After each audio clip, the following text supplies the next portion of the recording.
지금 여기 다양한 표정의 얼굴이 있습니다. 그리고 다양한 움직임이 있습니다. 표정과 움직임은 모두 다르지만 이들이 향하는 곳은 오직 하나, 바로 미래입니다. 더 나은 세상을 위해 지금 이 순간에도 깨어있는 사람들.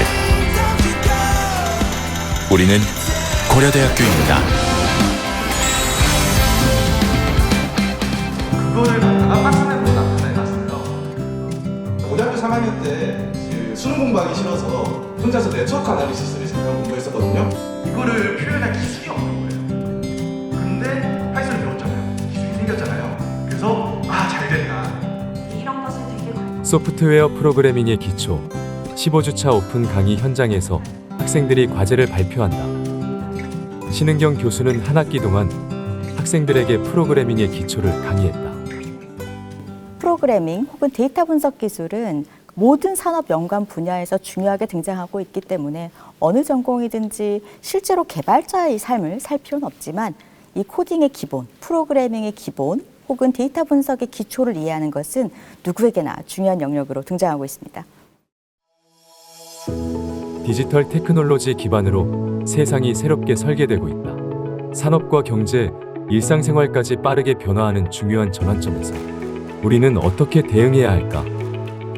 세상이 디지털 테크놀로지 기반으로 완전히 돌아선 것 같아요. 제가 보기에는요.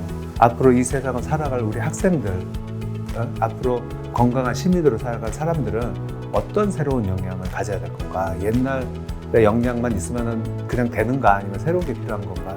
이런 것에 대한 논의가 우리나라뿐만이 아니고 전 세계적으로 있어 왔습니다. 우리나라는 2022년 2022 개정 교육과정, 초중고등학교 교육과정이거든요.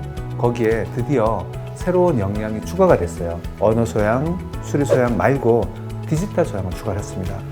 고려대학교에서도 올해 2024년부터 처음으로 소프트웨어 프로그래밍 기초라는 과목과 데이터 과학과 인공지능이라는 과목을 필수 교양 과목으로 도입을 했습니다. 대학생이니까 각각의 전공이 있지 않겠습니까? 그 전공에서 이러한 소양과 이러한 역량, 이런 스킬들을 이용해서 자기의 전공을 하는데 훨씬 도움을 받을 수 있게 더 혁신도 이룰 수 있고 더 전문성을 키울 수 있게 그렇게 우리가 교육과정에서 지원해주자. 디지털 소양을 키울 수 있는 가장 좋은 교육 방법은 코딩이다.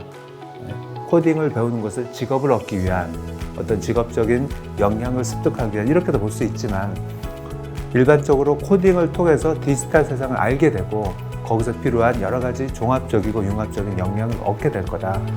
고려대학교 개교 이래 첫 번째 시도 필수 교양 6학점 코딩 교과목을 설계하면서 반드시 해결해야 할 과제를 만났다.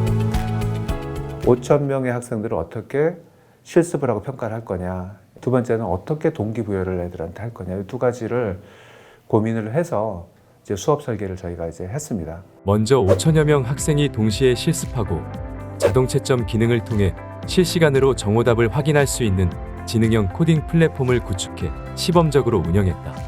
코딩에 낯선 학생들의 학습 동기를 북돋우기 위해 분야별 전담 조교를 배정해서 학생 실습을 지원하고 학생들이 속한 해당 단과대 코딩 전문가를 전임 교수로 우선 배정했다. 수업은 기본적으로 실시간 온라인으로 진행했다. 전공 계열별 10개 분반에서 전임 교수들이 학생들과 활발하게 소통했다. 하루에도 SNS라든가 메일이라든가 그리고 각종 카메라로부터 쏟아지는 데이터들 이런 데이터들을 이제 효과적으로 저희가 분석하고 그 속에서 유의미한 내용을 뽑아내기에는 이제 컴퓨터의 도움 없이는 이제 불가능한 시대가 되었습니다. 학생들도 자신의 전공 분야의 데이터들을 이런 컴퓨터라는 훌륭한 언어를 통해서 가공하고 분석하고 유의미한 도구로서 활용될 수 있도록 이렇게 구축을 하고 학생들에게 지도를 하고 있습니다.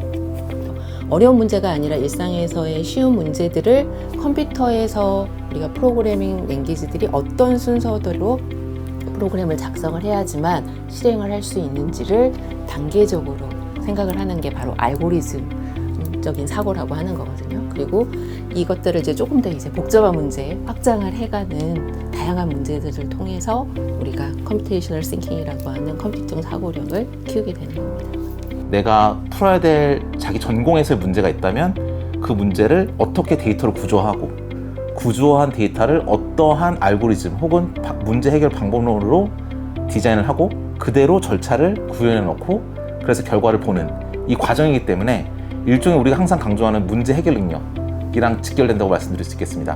그래서 프로그래밍이라는 건 하나의 도구일 뿐이지 그 안에 내재된 컨셉은 이제 문제를 논리적으로 구조하고 풀어간다 이렇게 보시면 되겠습니다.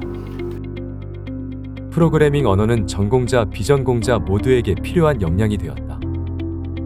교육대학원 김자미 교수는 학생들의 코딩 이해와 성취도를 높이기 위해 고심했다.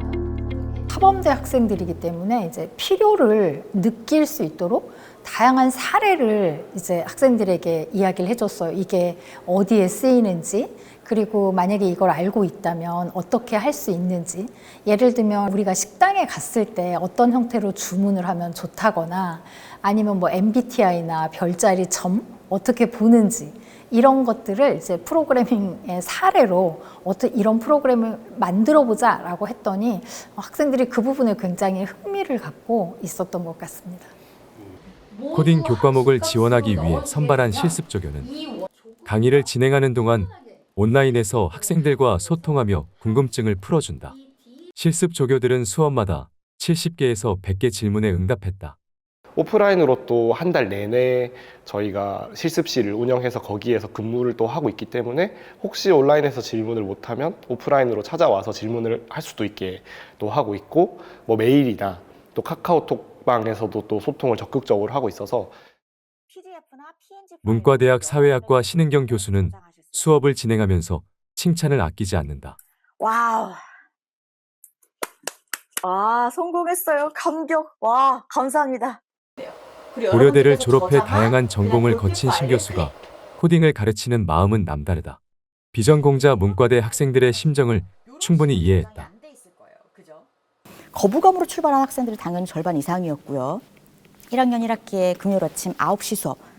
저희 입실렌티도 해야 되고 정말로 아이들이 노는 스케줄이 바쁜 시기인데, 그럼에도 불구하고 우리 학생들께서 새로운 언어를 접했을 때 우리가 느끼는 세계관의 팽창, 그리고 그것이 가져다주는 시야의 확장, 이런 것들을 피부로 재미있다고 느끼게 된 것 같아요. 주영서 학생과 김태령 학생은 오프라인 실습실에서 코딩 강의를 들으며 처음 만나 친구가 됐다. 고등학교 때 배운 파이썬을 대학에서 정식으로 배울 거라고 상상하지 못했다.